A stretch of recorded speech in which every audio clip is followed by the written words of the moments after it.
Bismillahirrahmanirrahim. La yadurru ma'a ismihi syai'un.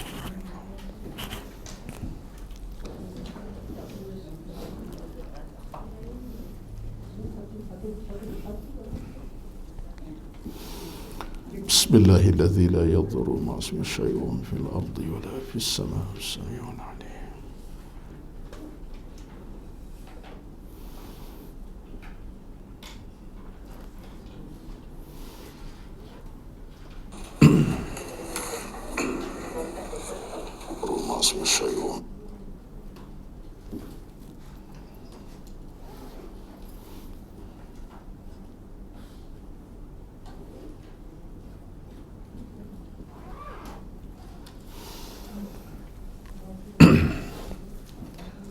الفاتح.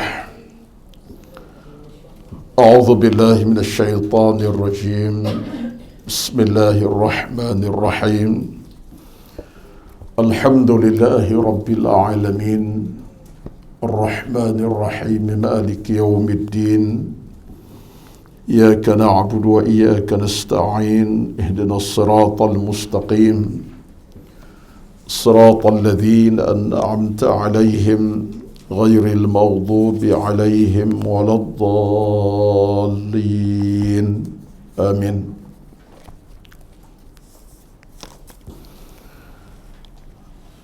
السلام عليكم ورحمة الله وبركاته.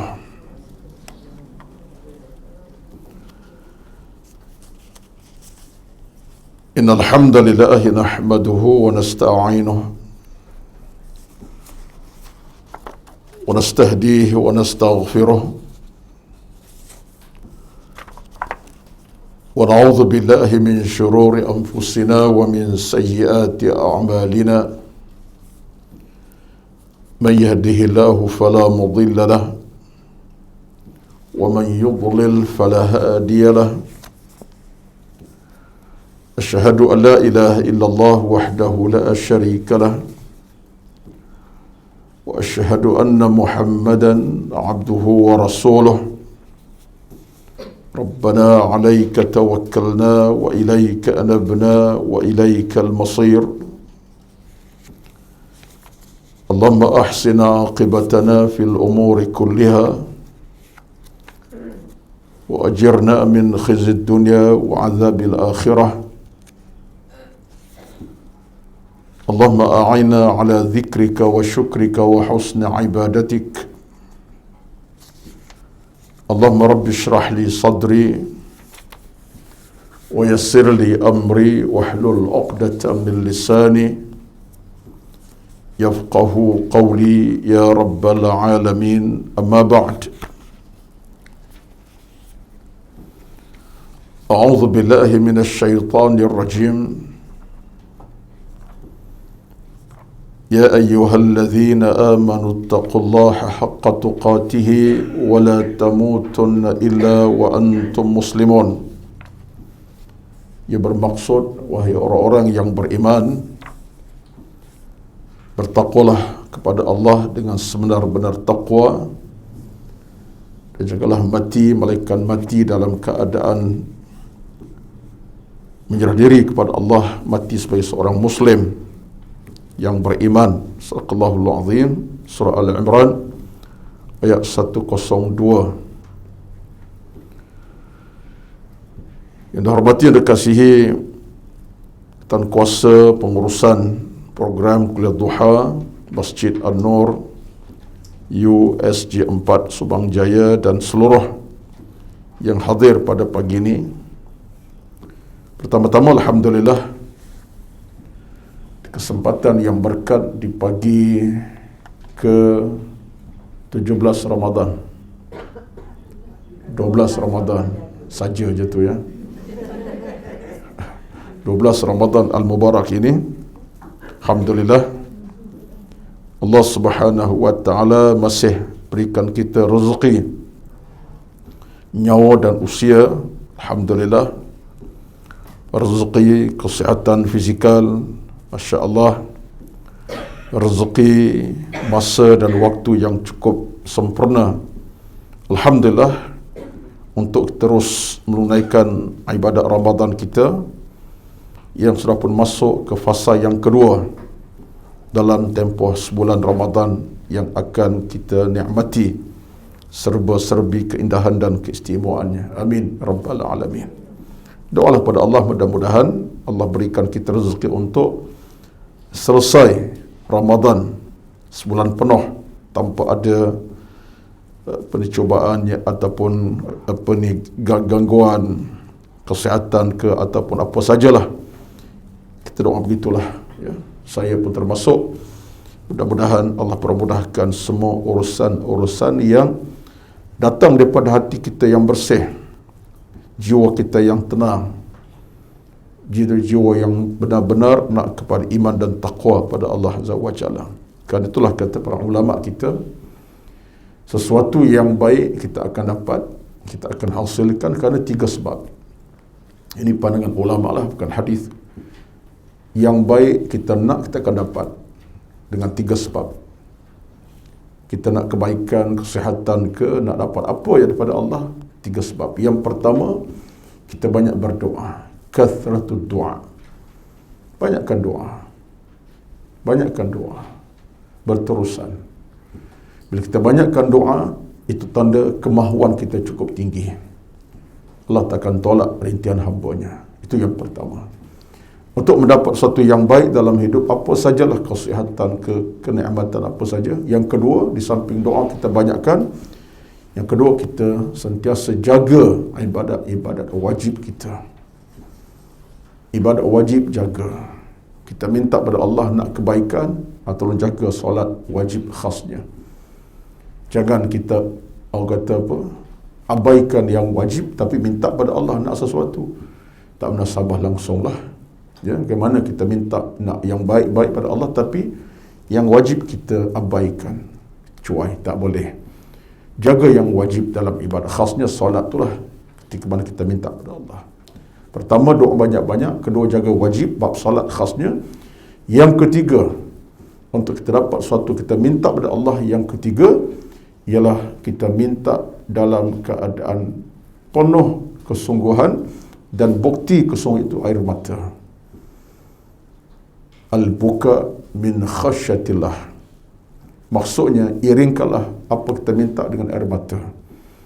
So, air mata ni tanda kita nak sesuatu. Sampai tahap itu. Ini antara apa yang disebutkan para ulama daripada seorang ulama yang besar, iaitulah Syekh Ibn Al-Uthaymin, seorang tokoh besar rahmatullahi alaihi yang pernah jadi guru kami masa belajar dahulu. Syekh Ibn Uthaymin rahmatullahi alaihi, daripada Arab Saudi lah, tokoh besar. Dan pernah beliau sebut satu perkara yang saya jumpa seawal pagi tadi daripada bacaan saya, pun menarik perhatian ni. Sebab kita dalam semangat bulan Ramadan ni, kita cuba nak isi apa yang boleh kita isi. Dan satu kata-kata beliau menarik tadi, beliau sebut kalau kita nak sesuatu, 3 benda tolong buat, ya, dengan doa yang berpanjangan. Kemudian yang kedua apa tadi, kita jaga ibadat wajib. Ketiga, dengan air mata tumpahkan nak kepada Allah sungguh-sungguh.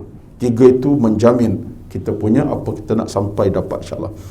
Satu lagi kata-kata beliau saya nak sampaikan, sebab ilmu ni kita kena berkongsi. Juga kata beliau, Syekh Ibn Uthaymin, nama sebetulnya Muhammad Saleh Al-Uthaymin, guru kami. Saya belajar dengan dia pada masa mengaji dulu.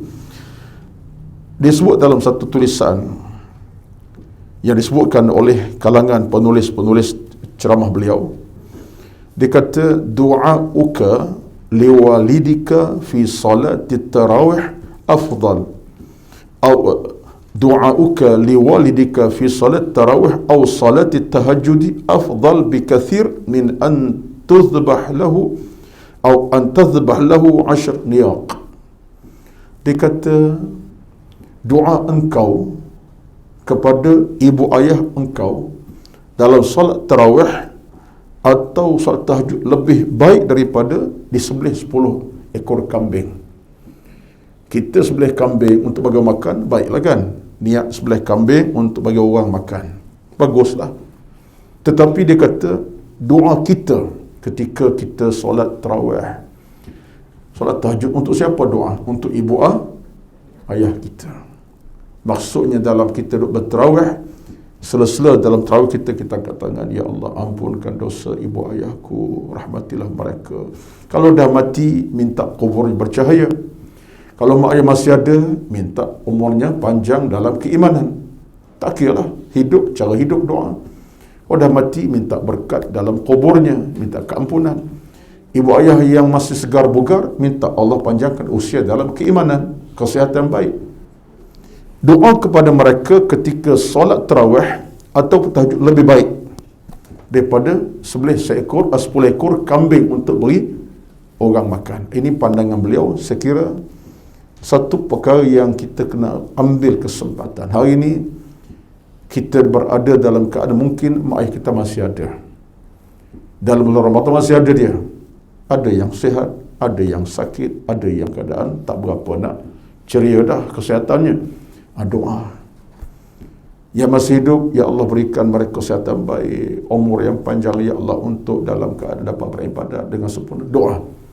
Kepada mak ayah telah pergi, telah mati, doa, ya Allah, jadi kubur mereka bercahaya, tenang di alam barzakh, tak ada di sana dugaan yang besar, ya Allah, jadi kubur macam syurga. Doa begitu. Kata guru kami ini, lebih baik daripada engkau sembelih seekor pula dah, 10 ekor kambing untuk bagi makan orang. Padahal sembelih binatang, ajak orang makan, pahala besar tu. Sebab itu antara akhlak beragama, beri orang makan. Tapi rupa-rupanya kata beliau, di Ramadan ini, bulan Ramadan ini, kita ambil kesempatan untuk doa buat ibu ayah kita ketika sembahyang tarawih atau tahajud. Lebih baik daripada kita sembelih 10 ekor kambing untuk beri makan orang. Ini satu pandangan yang saya duk penuh, duk tengok, Masya Allah, ya. Kita kalau tak ambil kesempatan itu, rugilah. Pertama, dalam kerangka nak tengok ibu ayah kita yang masih ada, terus sihat, terus dalam keadaan baik, kesihatan, bahkan boleh beramal dengan baik, dan kita boleh menikmati cinta sayang mereka kepada kita, boleh jumpa, boleh cium mak ayah kita, boleh peluk, boleh, Masya Allah, banyak macam. Dah tak ada, tak apalah, minta Allah jaga atau selamat mereka di alam barzakh, kubur bercahaya. Doa. Kenapa? Kerana ada kaitan dalam bab yang sama juga dalam bab puasa ini daripada Nabi SAW. Nabi sebut kepada kita bahawa 3 doa Allah tak tolak. Da'watu thalathu da'awatin la turaddu. 3 doa Allah tidak tolak. Allah tidak tolak 3 doa. Yang pertama, da'watul walidi li waladih. Doa anak, doa ayah kepada anaknya. Doa ayah kepada anaknya, ibu ayah kepada anak, Allah tak tolak doa mereka. Yang kedua ini, wa da'watus saimi. Doa orang sedang berpuasa. Sekarang lah kita sedang berpuasa ni. Orang berpuasa, doanya Allah tidak tolak. Mintalah apa kita nak minta. Buat diri kita, keluarga kita, anak kita, kita sendiri, kesihatan, kebaikan, jauh daripada bencana musibah. Kata Nabi, doa orang berpuasa Tuhan tak tolak. Yang ketiganya, wa da'watul musafiri. Doa orang nak bermusafir, nak berjalan jauh, nak musafir, meninggal kampung tamannya, nak ke satu lokasi lain, musafir.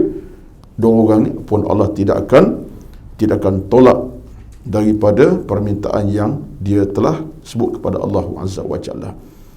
Itu dia. Jadi ini di antara perkara yang kita anggap perhiasan penting lah dalam bulan Ramadan yang dah masuk hari ke-12 ini.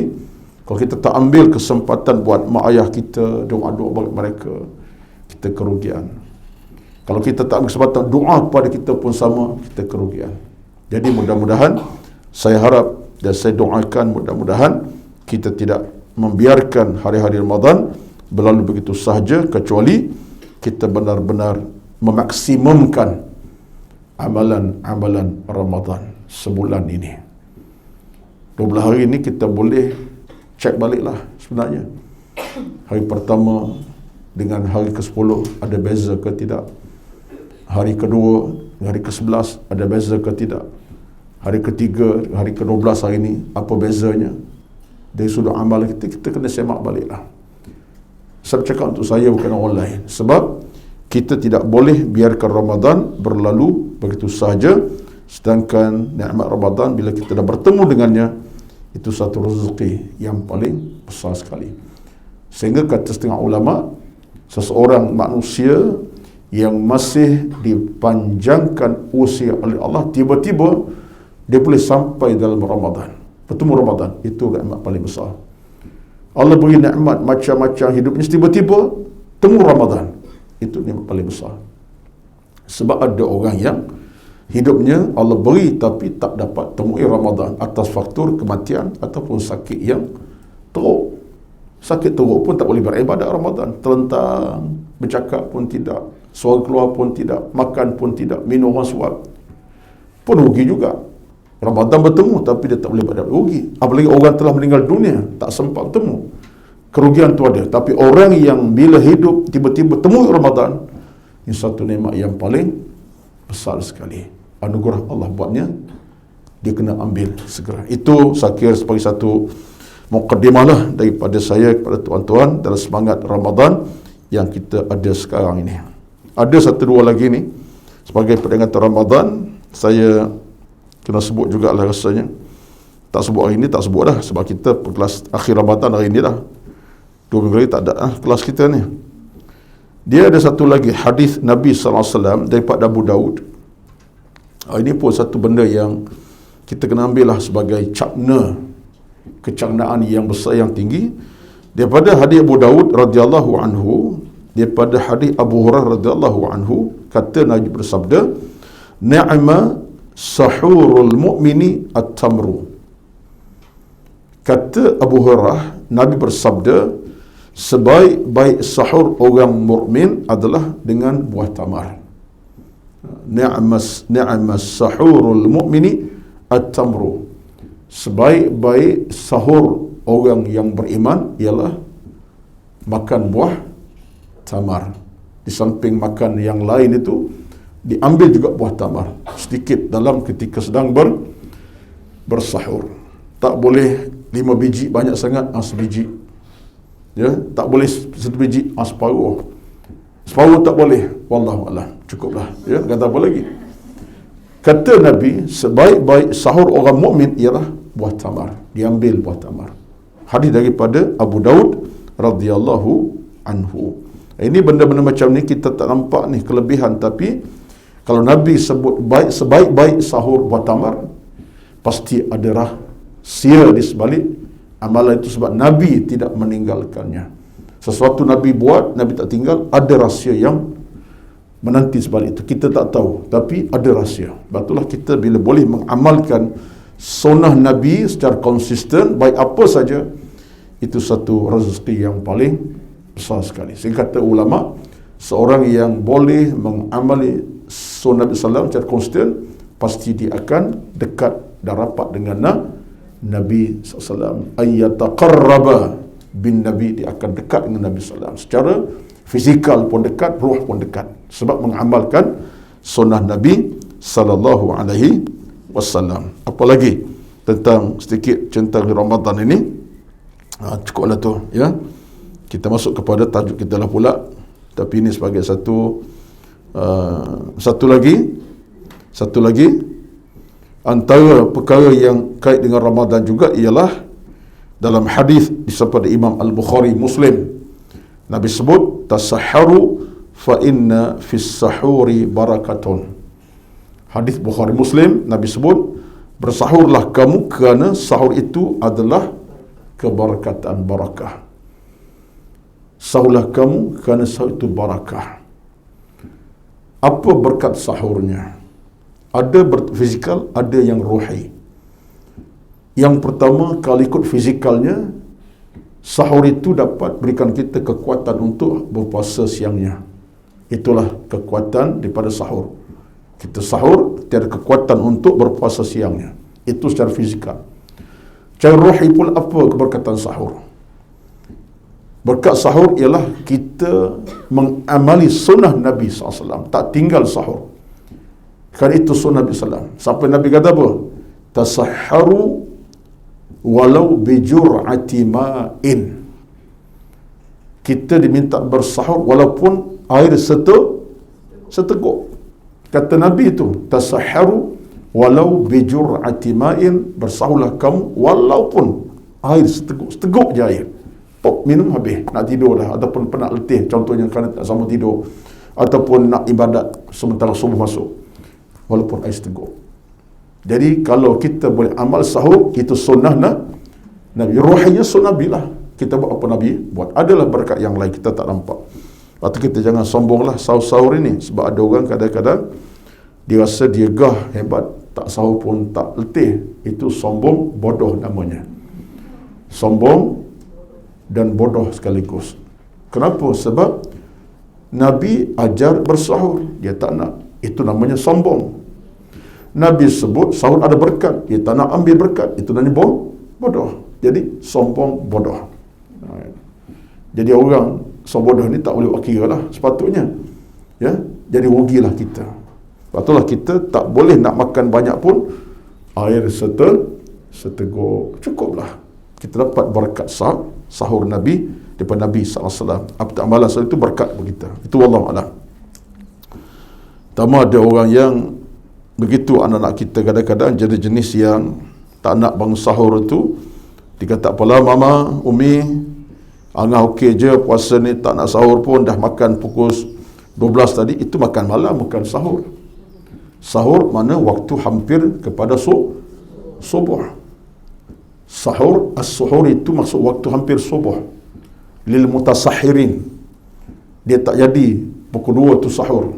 Ya, mesti dekat hampir subuh dah dia makan sebagai sahur. Wallahualam, itulah sekadarnya yang saya nak sebut secara peringatan lah. Sebab kita dalam kuliah ni, kita ingatkan sentiasa supaya kita dapat mengamalkannya. Amin, amin ya rabbal alamin. Wallahualam. Tutup sekejap tentang cerita amalan Ramadan yang kita sedang lakukan sekarang. Baik, kita balik kepada kitab kita, iaitulah terjemahan Al-Adhkar Imam Nawawi rahmatullahi alaihi. Tuan-tuan puan-puan yang dirahmati sekalian, kita masuk kepada muka surat 122. Dia 21 dah selesai. Saya pun tak nak panjang dah cerita di sebalik qunut yang kita bacakan itu. Kita tengok 122, tapi dalam 122 itu ada satu doa panjang yang dibacakan oleh Khalifah Umar bin Al-Khattab radhiyallahu ketika berqunut. Diriwayatkan bahawa Umar dia baca qunut agak panjang. Qunut agak panjang dalam solatnya. Itu riwayat sebut. Dan doa ini sebenarnya kalau tengok secara maknanya menarik sekali. Ya, menarik sekali. Dan saya nak ajak tuan-tuan untuk merenungi sikit. Itu tersyashur sikit lah puasa saya ini ni.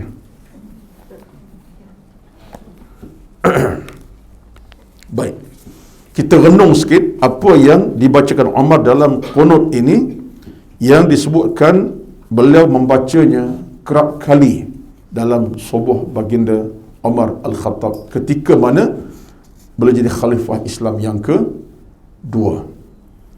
Saya nak ajak puan-puan renung doa ini bukan apa, sebab dalam doa ini ada beberapa benda yang kita boleh ambil satu cabang ilmu dalam kehidupan kita. Ada tak nas tadi kan? Atas sekali kan? Okey. Allahumma inna nasta'inuka wa nastaghfiruka wa la nakfuruka wa nu'minu bika wa nakhla'u man yafjuruka. Allahumma iyyaka na'bud wa laka nusalli wa nasjud wa ilayka nas'a wa nahfid narju rahmataka wa nakhsha 'adzabak inna 'adzabaka al-jidda bil kafina mulhaq. Allahumma 'adzib al-kafarata alladhina yasudduna 'an sabilik wa yukadzibuna rusulak wa yuqatiluna awliya'aka. Allahumma ighfir lil mu'minina wal mu'minat wal muslimina wal muslimat wa aslih dhata bainihim wa alif baina qulubihim waj'al fi qulubihim al-imana wal hikmata wa thabbituhum ala millati Rasulillah sallallahu alaihi wasallam wa awzi'hum an yufu bi ahdika alladhi ahadtum alaihi a'adtahum alaihi wansurhum ala aduwika wa aduwihim ilahal haqqi waj'alna minhum. Kalau tuan-tuan biasa dengar bacaan witir ataupun dalam solat witir Imam Mekah, ya, siapa yang minat tu ada, dia akan buka dengar tu doa as-sudais, khasnya dalam solat witirnya ketika musim-musim Ramadan ni. Dia doa tu khusyuk ada satu hal, dia baca dengan suaranya, dengan air matanya. Biasa kita akan dengar doa ni menjadi hafalan mereka. Rupa-rupanya doa ini banyak benda-benda kita boleh ambil peringatan. Sebab saya nak fokus sikit pada tengah hari ke pagi ni? Pagi tengah hari pun tak boleh beza lah, sudah. Baik, bolehlah, ya. Pagi pun ya, tengah hari pun ya. Yang penting belum maghrib lagi lah. Okey. Lapar benar ustaz nampaknya. Tak ada apa saja. Hari ke-12 ni rasa macam dah tak ada apa dah. Betul. Jadi saya tak tahulah, saya punya perasaan dalam tempoh sehari dua ni, ya Allah, terlalu laju, cepat, tidak merasa sedikit sebanyak, tak rasa letih, penat. Apa tanda kita tak tahulah. Tapi di seluruh hukum agama, tanda kiamat itu datang daripada masa yang laju.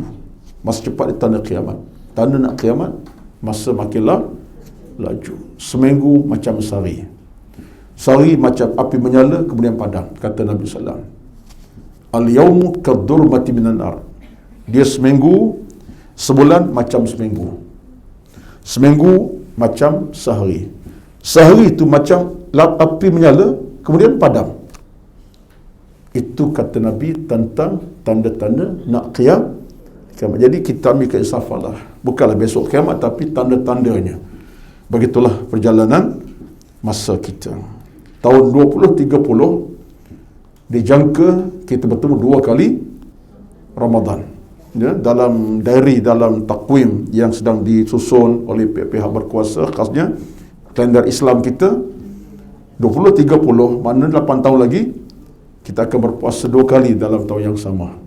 Allahu Akbar. Ya. Siapa nak hidup sampai 2030 ni? 8 tahun lagi, nampak ada harapan ke? InsyaAllah lah kan. Mana tahu kalau saya masih ada hari tu, puan-puan dah tak ada, tak tahulah saya. Ya, wallahualam. Okay. 20-30, 2 kali setahun. Sepanjang hidup kita ada tak kita pernah temu? Sepanjang puan-puan puasa ni, tak pernah. Yang dah umur 60, 70 ke, sekitar 50-an, tak bertemu kita. Tapi gaya ada. Ada sekali saya rasa. Dia mungkin ya, pernah sekali saya terfikir pernah, tapi tak ambil. Tapi yang ni puasa 2 kali setahun, 20-30. Tunggulah, ya. Itu menunjukkan masa makin cepat dan laju tu. Baik, tak apalah. Tunggulah. Siapa yang sempat, alhamdulillah. Siapa tak sempat, masya-Allah. Tu sajalah, ya. Kata Omar, saya nak ambil beberapa pandangan di sini, cantik. Allahumma inna nasta'inuka. Ya Allah, kami mohon perlindungan kepadamu. Lalu dalam ucapan bagi saya penting kita kena ambil peringatan.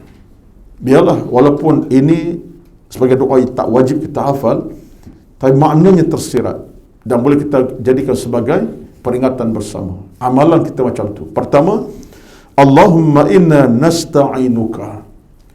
Wahai Tuhan, mohon kami kepadamu ialah apa dia? Perlindungan. Kita minta Allah lindung kita daripada keburukan, lindung daripada kejahatan, lindung daripada penyakit-penyakit menakutkan, lindung dari musibah yang membebankan. Itu antara sifat al-isti'anah. Kita mohon berlindung pada Allah Azza wa Jalla. Maka doa macam ni kita terjemahkanlah. Macam contohnya, nak ambil doa ini, Allahumma nasta'in, Allahumma inna nasta'in, kita bawa dalam doa kita seharian. Contoh apa macam mana? Kita doa dalam bahasa Melayu kita, Ya Allah, aku mohon Engkau jauhkan daku daripada musibah yang menakutkan. Ya Allah, tolong Ya Allah, Engkau jauh daripada musibah yang aku tak mampu hadapinya. Ya Allah, jauhkan aku daripada kehidupan yang penuh dengan mara bahaya. Itu cara kita doa. Jadi mak kita bawa cerita ini untuk kita doa kepada Allah dalam apa saja. Minta jauhkan mara bahaya, jauhkan daripada kesusahan yang melampau, daripada hidup yang tak tenang, tak bahagia. Ini maksud isti'anah. Kita minta. Kemudian kata Umar, wa nastaghfiruka, aku mohon kepadamu untuk diampunkan dosa-dosaku. Ya, benar.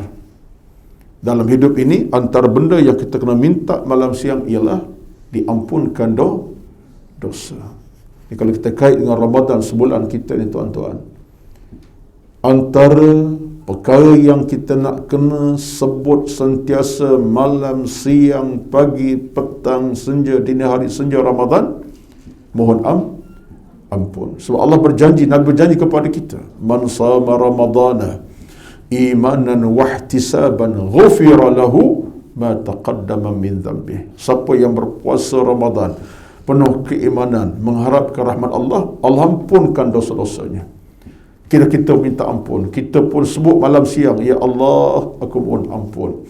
Astaghfirukallahumma, astaghfirukallah, kita meraih pada Allah, mohon ampun. Sama ada langsung tak langsung, antaranya ialah kita kena minta daripada Allah keampunan.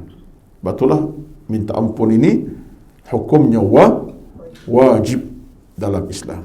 Kalau orang tanya apa hukum minta ampun, wajib. Itu disebutkan Imam Nawawi sendiri dalam kitabnya. Baik.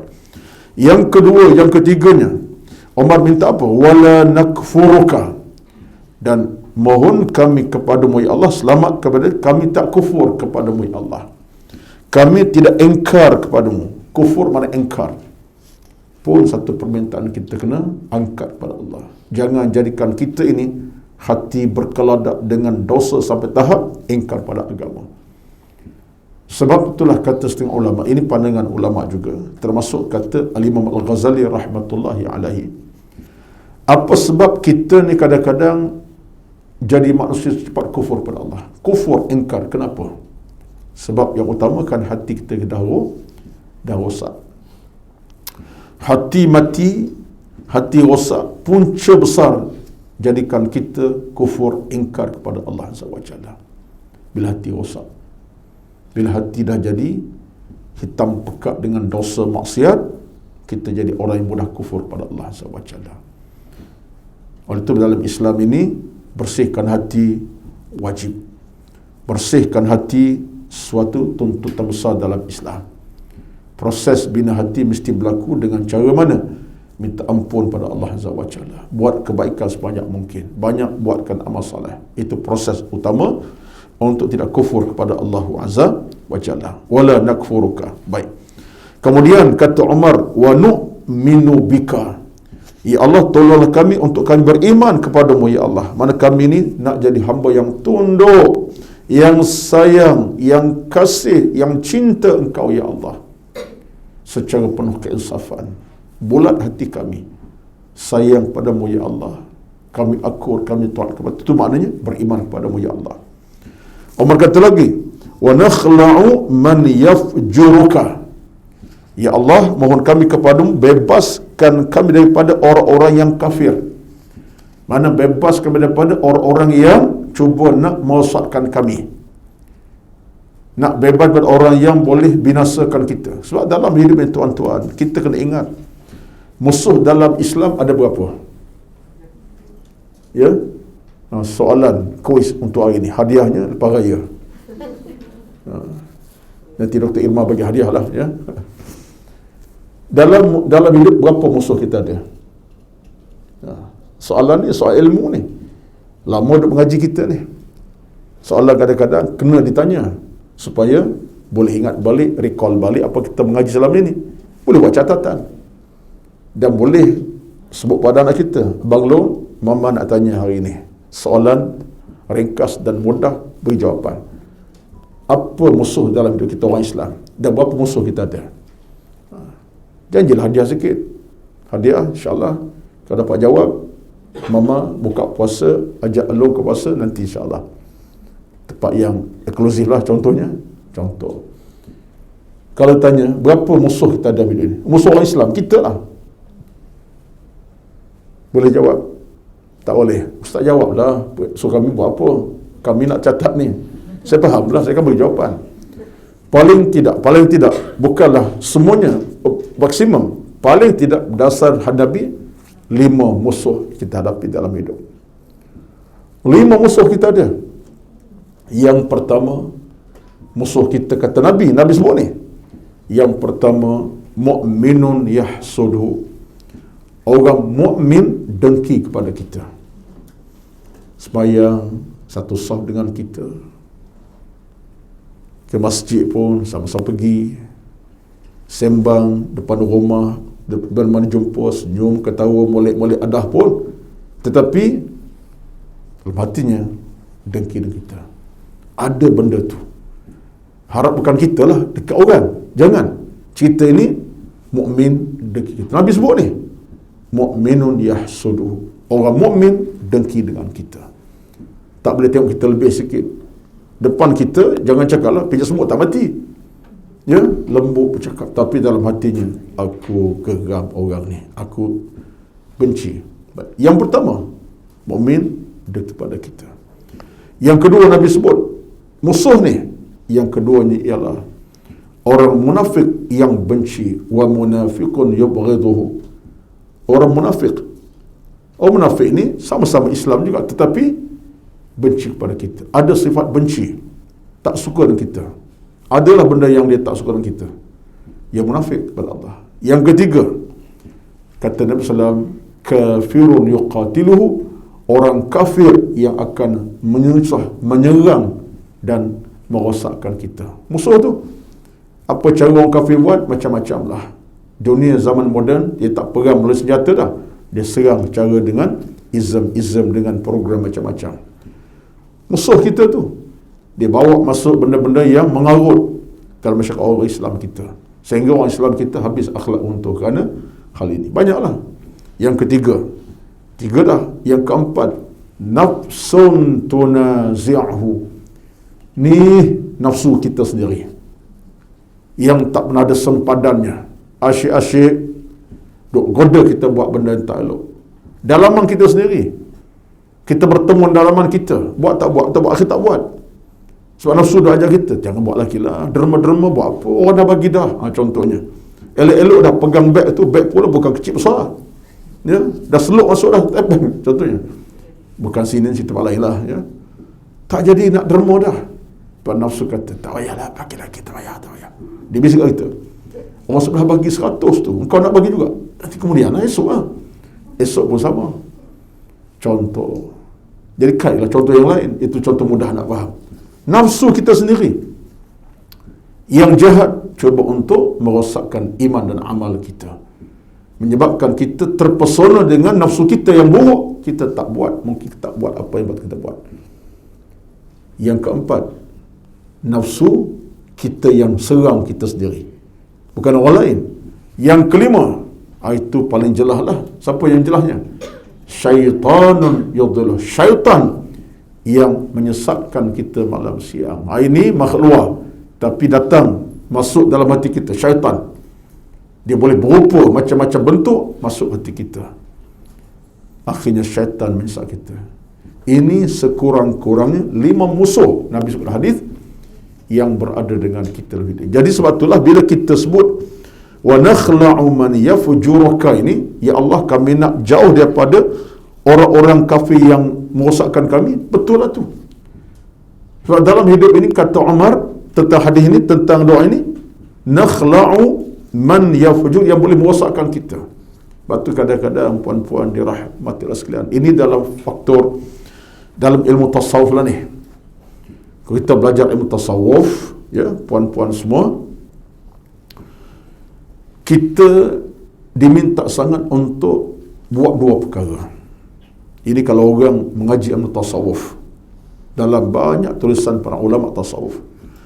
Kita nak kena sentiasa, maknanya sama-sama, bahasa mudah orang Kelantan, sama-sama buat dua perkara. Apa dia? Untuk menghalang gangguan-gangguan yang masuk kepada kita, syaitan ke nafsu kita sendiri, apa saja. Dua benda kita kena buat sentiasa. Yang pertama, kita istiqamah dalam kebaikan walaupun sikit. Pertama, kita istiqamah dalam benda baik walaupun sikit. Buat sentiasa benda baik walaupun sikit. Buat sentiasa, tak berhenti. Kalau kita kata Al-Quran, hari-hari baca, walaupun tak banyak. Contohlah, itu kekuatan kita yang kita mesti ada untuk menghalang benda buruk ini. Pertamanya, dua amalan segera yang wajib kita buat. Pertama ialah istiqamah dalam amalan walaupun sikit. Walaupun sikit. Hari-hari baca Quran, jangan tinggalkan. Walaupun tak banyak, taklah sampai sejuz sehari, tapi baca. Terus dan teruskan. Itu bab Quran. Terus istiqamah yang lain, menghalang daripada gangguan syaitan. Kadang-kadang syaitan kita dalam bab sedekah derma, macam tadilah, alih-alih masuk tangan dalam poket tu, keluar-keluar, duit tak keluar, tangannya keluar, contohnya. Terlekat duit tak keluar, contohnya. Istiqamah macam mana? Keluarkan juga, walaupun sikit, 10%. Sebab itulah saya bercuba gurau, saya kata apa? So kita kalau boleh, bawakan saja shilling dalam poket. Saya shilling pada ni, tak banyak ni, tapi adalah RM1 ni. Ya. Sebab shilling dengan duit kertas, secara fizikal, mana kita lebih sayang? Dia kata lebih sayang, walaupun RM1. Apalagi 100 keping. 100 keping dalam poket, katalah 100 keping. Susah tu nak keluarkan, tengok tabung, oh silap 100 besar ni. Tapi kalau shilling, kita keluar saja, mungkin 4%, 3%. Mudah tu. Betul tak? Kau macam tak percaya kat saya ni, tak percaya ni. Percayalah. Amalan tadi, walaupun shilling tu, kita bukanlah tak, shilling tu harga dia tinggi, tapi kita lebih mudah. Sebab kita shilling tak, kita seolah kita kadang-kadang, minta maaf lah, saya rasa lah, tak jaga sangat dah. Macam mana? Lagi susah sebab nanti dengar bunyi. Itu pun ada. Betul lah, tabung, cari tabung yang kayu, jangan besi. Tengok besi tak adil lah semua. Bunyi orang sebelah, tung, kawan sebelah kata, comfort 20 sen. Ya. Tak ada masalah. Kalau kita ikhlas, kita nak orang pandang kita kepada apa?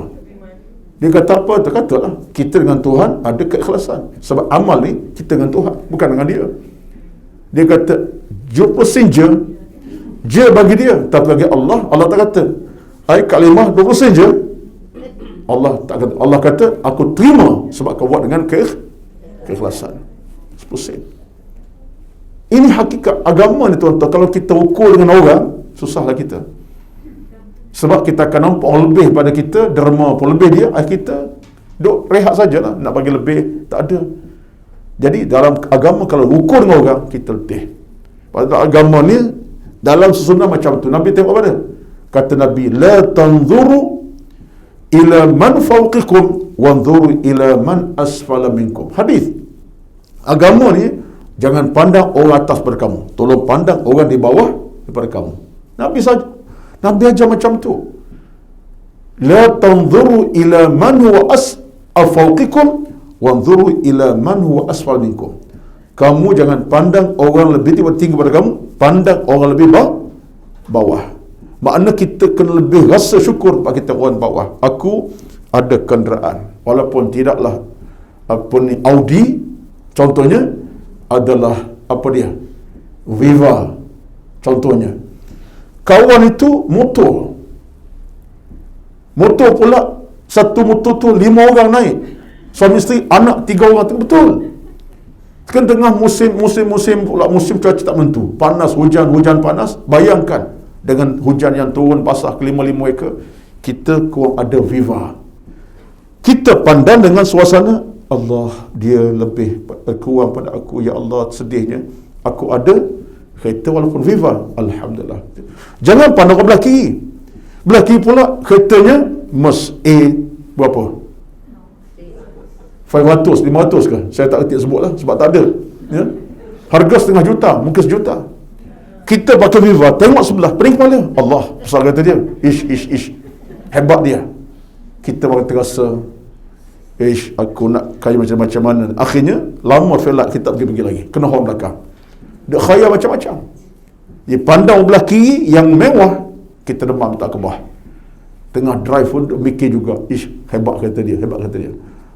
Ajak cadang nak pergi ke Ceras, tengok sampai di Bentong. Kalau jauh tu melencong entah sebab khayal. Pergi tengok orang sebelah kanan kita tadi, motor 3-4 beranak atas motor, hujan sedang turun basah, kita terasa walaupun aku ada Viva, tapi rezeki aku setakat ni alhamdulillah, syukur pada Allah. Yang ini tak ada apa pun bagi dia, susah. Nabi ajar kita macam tu. Kalau kita pandang dengan pandang manusia, tak selesai kita. Pasal saya sebut sentiasa, hari ni ada orang tanya saya, baru dalam 2 hari lepas dalam satu ceramah duha pada hari Rabu yang lepas, ini apa ini? Khamis, Selasa lepas, orang tanya saya, Ustaz, saya kadang-kadang ada perasaan juga Ustaz, perasaan sedih, letih pun ada, sedih pun ada, kadang-kadang hibur pun ada. Macam mana pula dia macam tu?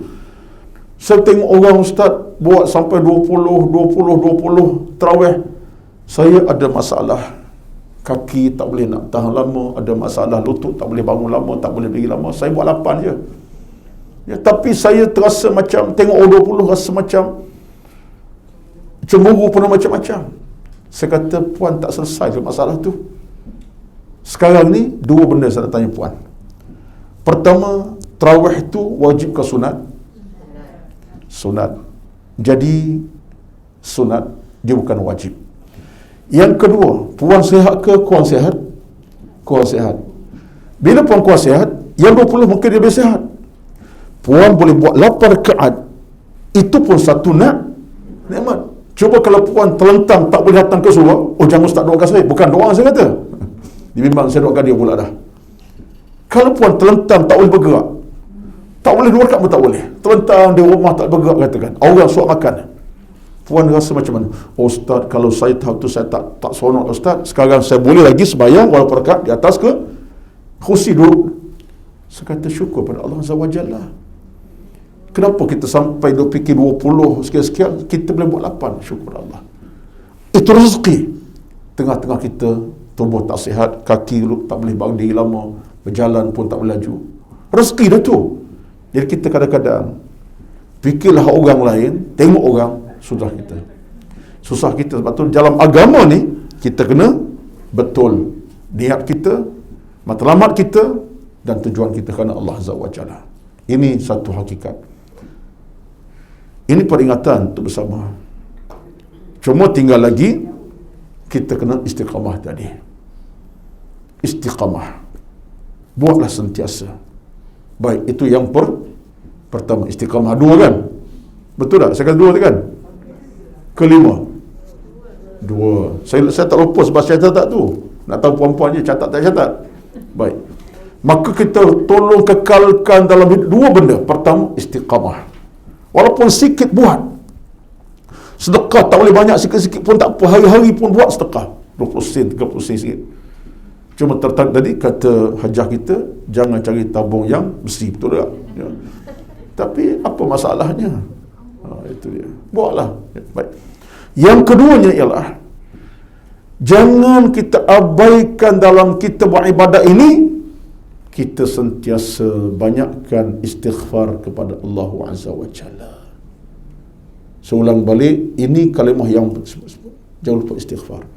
Sebab kita hanya mengadu kepada Allah atas apa kelemahan kita, apa kekurangan kita, apa saja yang datang kepada kita, keburukan, kejahatan, keburukan, segala kekurangan, Allah kita minta keampunan. Yang ini malam siang kena jaga. Jaga macam tu tuan-tuan, insya-Allah Allah permudahkanlah urusan kita baik. Kemudiannya Umar sebut Allahumma iyyaka na'bud. Tengok. Tadi isti'anah, istighfar macam-macam. Kemudian Allahumma iyyaka na'bud, hanya kepadamu kami beribadat. Kami nak tunduk, kami nak sembah, kata tu hanya padamu ya Allah. Hanya Engkau kami tunduk, patuh dalam bab ibadat, buat apa sekalianmu ya Allah, tak nak kepada yang lain. Kemudian kita kata apa? Walaka nusalli, hanya Engkau lah kami nak bersolat kepadamu ya Allah, hanya kami solat kepadamu, kami nak jaga solat kami, waktu solat kami jaga, ibadat solat kami pasti kami lakukan. Tengok tuan-tuan, rangkuman Umar punya doa ini menyeluruh tentang ciri seorang Muslim dan mukmin. Daripada minta taubat Allah, minta ampun, tidak kufur Allah, beriman kepada Allah, jauh daripada orang-orang yang buruk, yang jahat tadi, kemudian sembah, kemudian kami nak bersolat, jaga solat, jaga solat, jaga solat. Saya bila sebut bab solat ini, saya ingat apa guru kami pernah sebut kepada kami dahulu. Solat ini tuan-tuan ada maksud yang tersirat, apa yang tersurat. Solat ini bukan sekadar pahala kita dapat daripada solat kita, itu dapatlah, tetapi yang utama sekali ialah pintu keberkatan. Solat ini pintu keberkatan. Kita bekerja, jaga solat, berkat pekerjaan kita. Kita sibuk, solat jaga, berkat kita punya kehidupan seharian kita. Kita berharta, jaga solat, tak tinggal solat, berkat harta benda kita. Kita bina keluarga, jaga solat dalam konteks keluarga, berkat kehidupan kita. Tapi kalau solat kita tak jaga, Allah tarik daripada kita pintu berkat. Kata guru kami, solat pintu keberkatan. Orang jaga solat, Allah berkati usianya, umurnya, hidupnya, rezekinya, Allah berkati. Itulah, jangan pandang lekeh tentang bab solat ini. Apalagi dalam kita bersolat, kita pastikan dua solat kita jaga. Pertama wajib, yang kedua sunat. Yang wajib kita jaga, yang sunat kita lakukan. Kita jaga betul-betul. Sebab solat ini kalau ikut kepada pandangan Imam Al-Ghazali, antara wajib dengan sunat jadi satu benda yang bersatu. Maksudnya apa? Solat wajib, perintah qat'i agama, solat sunat Nabi yang lakukan atau perintah Allah Azza wa Jalla. Dalam Quran Allah kata solat wajib. Quran sebut solat wajib. Solat sunat siapa yang ajar? Nabi. Tapi Allah perintahlah. Jadi digabungkan sekali. Yang wajib solat Allah kepada kita. Inna salata kanat 'alal mu'minina kitaban mawquta. Apa ayatnya? Daripada surah mana? Siapa tahu tu? Mana tahu ramai-ramai yang dapat ingat? Saya lupa tu. Surah kat mana tu? Bab solat wajib ini Allah sebut kepada kita. Apa kata Allah Azza wa Jalla? Inna salata kanat 'alal mu'minina kitaban mawquta. Ya, dalam surah An-Nisa ayat 103. An-Nisa ayat 103. Kita sembahyang zuhur, sembahyang asar, sembahyang maghrib, sembahyang subuh, isyak tu Allah sebut wajibnya dalam surah An-Nisa 103. Inna salata kanat 'alal mu'minina kitaban mawquta. Sembahyang wajib pada jam-jamnya, itu Allah perintah. Sembahyang qabliyah, ba'diyah, sembahyang duha, sembahyang tahajud, siapa yang ajar kita? Nabi dengan amalan baginda. Jadi kita kombinkan yang wajib Allah perintah, Nabi buat, kita kombinkan. Solat ini paling berharga sekali. Apalagi amalan pertama ditanya di hari akhirat adalah tentang solat. Awwalu ma yuhasabu bihil abdu yawmal qiyamati salat. Soalan ditanya pertama-tama di hari akhirat ialah tentang solat. Kalau solat sempurna, yang lain insya-Allah akan sempurna. Solat gagal, yang lain akan gagal sama. Tengok ke solat. Batulah dalam ini Umar kata walaka nusalli, kami akan jaga solat kami. Mohon kami diberi rezeki bersolat. Cuma kita punya rahsia dalam bab solat tuan-tuan. Ada. Dia rahsia dalam solat ini kalau ikut kepada ilmu tasawuf lah juga, ya. Dalam ilmu tasawuf, rahsia solat ini ialah dengan beberapa cara. Pertama, kita bersolat dalam keadaan kita memang faham tentang mana solat. Daripada kita angkat takbir Allahu Akbar, Allah Maha Besar, kita baca ayat dalam Quran paling tidak surah Al-Fatihah, Alhamdulillahi Rabbil Alamin, segala puji bagimu ya Allah. Kita rukuk sujud, kita dah baca dalam bab salat kita benar kan? Boleh lah kita baca di rukuk kita, Subhana Rabbiyal Azim, Maha suci Allah yang Maha Agung. Penghayatan tu, bila kita hayati solat dengan maknanya, kita akan dapat solat dengan mudah. Perasaan tu datang. Yang pertama. Yang keduanya, bab solat ni kata para ulama tasawuf, macam mana kita boleh kekal dalam solat dan mudah solat. Yang kedua ialah kita sentiasa menepati waktu dan masanya. Kita timing betul-betul dalam hidup kita.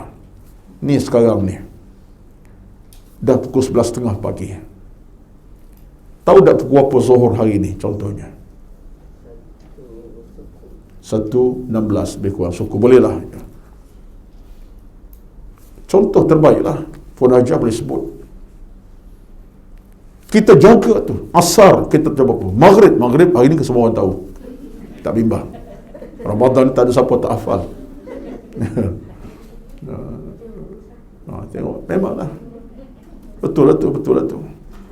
Ya, itu bukan waktu Labuan Labuan pukul 7 lagi, 6.50 lagi. Baik.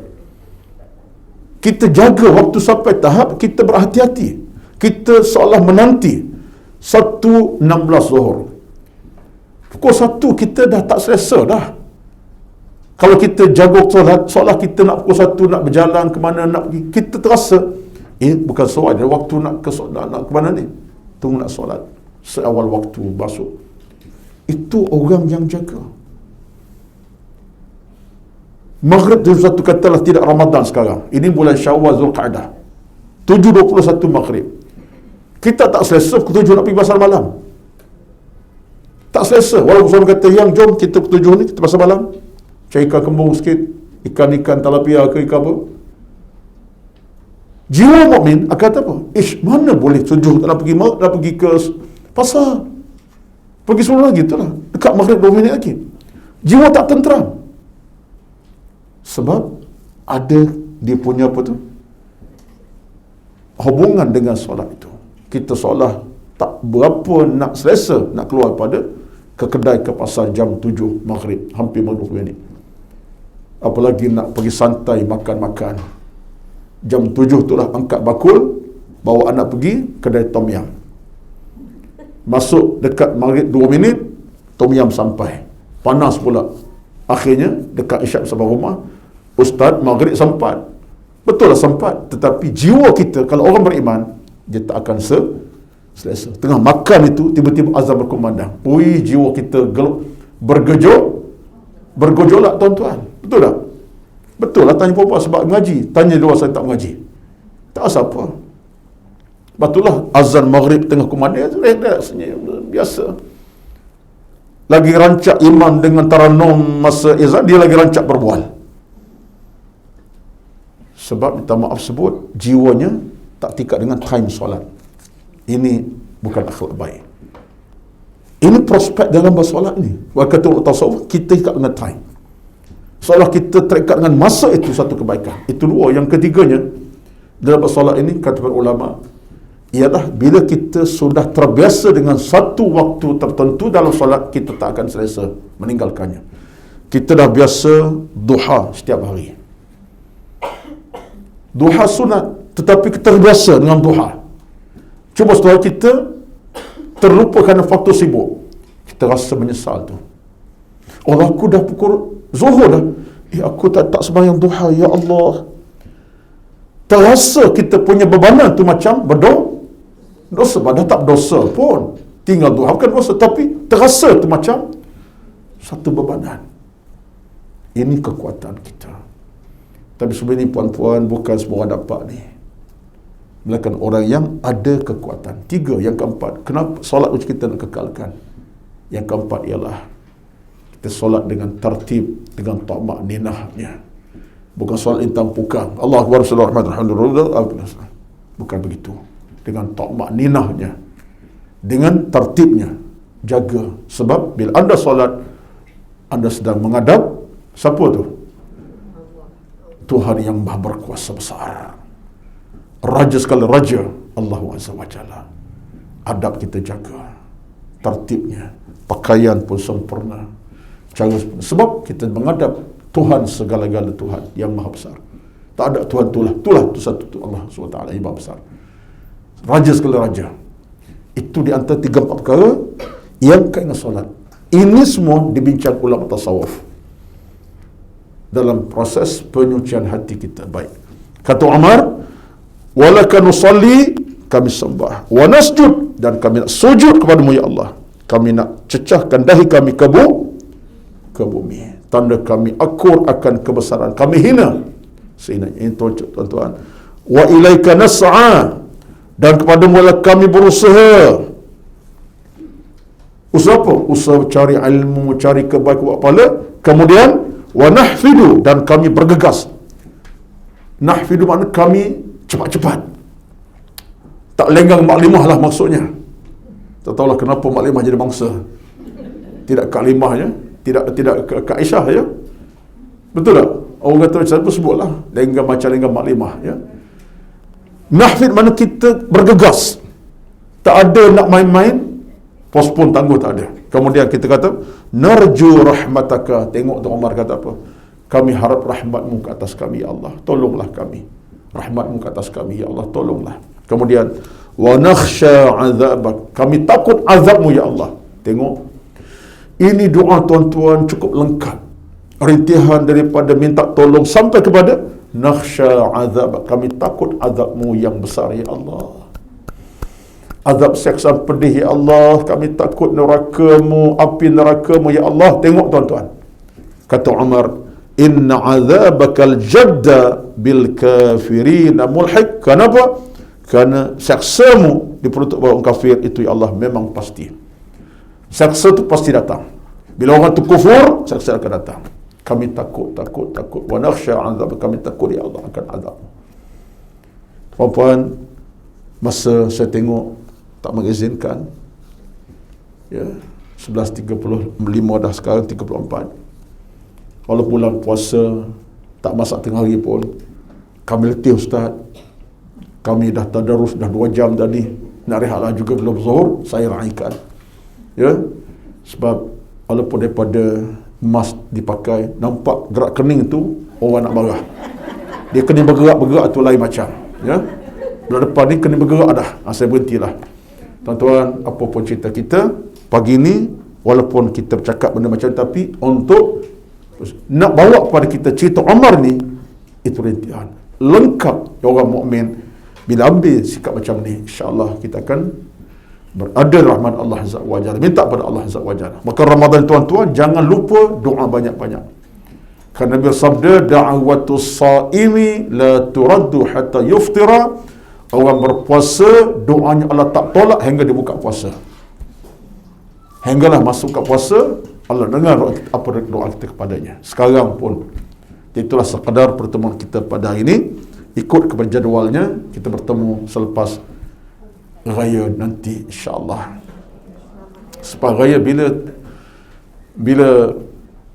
apa ni Puan Dr. Irma ya. Tak apa, kena maklum kemudian ya. Okay. Saya untuk makluman dalam perancangan, tapi insya-Allah lah confirm dah, saya akan ke Mekah pada 18 Mei hingga hujung Mei insya-Allah. Amin insya-Allah, amin. Raya nak nikmati Syawal di Mekah insya-Allah. Doakanlah. Jadi maknanya kalau ada kuliah pun lepas itulah, lepas balik Mekah insya-Allah. Amin ya rabbal alamin. InsyaAllah kita doakan Allah berkati kita semua. Ramadan Allah terima amal kita, doa kita dan amal kita semua insyaAllah terima, dan kita dalam ketenangan hidup, kesenangan hidup, rezeki diberkati, anak isteri suami kita pun Allah berkati. Amin ya rabbal alamin. Dijauhkan musibah berbahaya. Gunalah masa 10 malam terakhir nanti, jangan lupa untuk banyakkan ibadat malam siang, kan adanya malam Al-Qadar. Wallahu alam. Sekali itulah sahaja untuk kali ini. Assalamualaikum warahmatullahi wabarakatuh. A'udzu billahi minasyaitonir rajim. Bismillahirrahmanirrahim. Alhamdulillahi rabbil alamin. والصلاة والسلام على سيدنا محمد وعلى آله وصحبه أجمعين. اللهم إنا نسألك رضاك والجنة ونعوذ بك من سخطك والنار. اللهم إنك عفو كريم تحب العفو فاعف عنا. اللهم تقبل منا صلاتنا وقيامنا وصيامنا وخشوعنا وتضرعنا برحمتك يا أرحم الراحمين. اللهم أحسن عاقبتنا في الأمور كلها وأجرنا من خزي الدنيا وعذاب الآخرة. ربنا ظلمنا أنفسنا وإن لم تغفر لنا وترحمنا لنكونن من الخاسرين. ربنا آتنا في الدنيا حسنة وفي الآخرة حسنة وقنا عذاب النار. وصلى الله على سيدنا محمد وعلى آله وصحبه أجمعين، والحمد لله رب العالمين. تقبل الله منكم، والسلام عليكم ورحمة الله وبركاته.